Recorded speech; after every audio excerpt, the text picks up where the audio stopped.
নোয়াখালীর মধ্যে এ পর্যন্ত আমি অনেকগুলো রেস্টুরেন্টে খাবার ট্রাই করেছি, কিন্তু আমার মনে হয় ফুড ফিয়েস্টা রেস্টুরেন্টের সাথে কম্পেট করবে এইরকম রেস্টুরেন্ট নোয়াখালীর মধ্যে আসলেই আর দ্বিতীয় একটা নেই। আর এই ফুড ফিয়েস্টা রেস্টুরেন্টের লোকেশনটা তো আমরা অনেকেই জানি, আর যারা জানি না তাদের জন্য বলছি, এটা হচ্ছে নোয়াখালীর মাইজদিতে সুপার মার্কেটের 4th ফ্লোরে। বেশিরভাগ রেস্টুরেন্ট গুলাতে দেখা যায় যে হাইপে চলতেছে, অর্থাৎ টিকটকে বা ফেসবুকে যেগুলোর অ্যাড খুব বেশি পরিমাণে দেখানো হয় সেই রেস্টুরেন্ট গুলাই ঘুরে ফিরে অনেক বেশি চলতেছে। বাট খাবারের কোয়ালিটি যদি চিন্তা করি, আসলে খাবার কতটুকু তারা প্রোভাইড করতেছে। আবার মাইজদির কিছু নতুন রেস্টুরেন্ট এমনও আছে, আপনি সেখানে যাবেন 2-2.5 ঘন্টা দাঁড়ায় থাকবেন, দেন সিট পাবেন না, আবার সিট পেলেও খাবার আপনার মন মতো হবে না। তো আলটিমেটলি রেজাল্টটা তো জিরোই আসতেছে। আর নতুন নতুন রান্না শেখা কিছু রেস্টুরেন্ট এমনও আছে যে একটা প্লেটার দিবে, একটা রাইস দিবে, এত পরিমাণের স্পাইস সস যা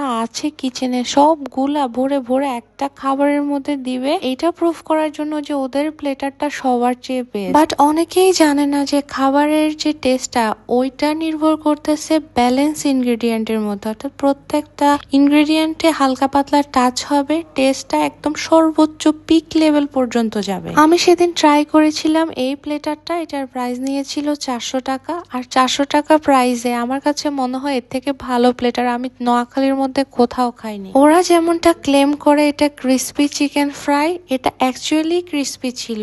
আর যে রাইসটা ছিল এত ঝরঝরা, মানে কি বলবো, তোমরা জাস্ট একবার গিয়ে সেখানে এই beef chilli crispy chicken fry আর প্লেন রাইসের এই প্লেটারটা মাস্ট ট্রাই করো। আর অবভিয়াসলি এটার সাথে একটা ড্রিঙ্ক আর চাইনিজ ভেজিটেবল তো থাকছে। আর লাস্টে এই কাশ্মীরি ফালুদাটা ট্রাই করেছি।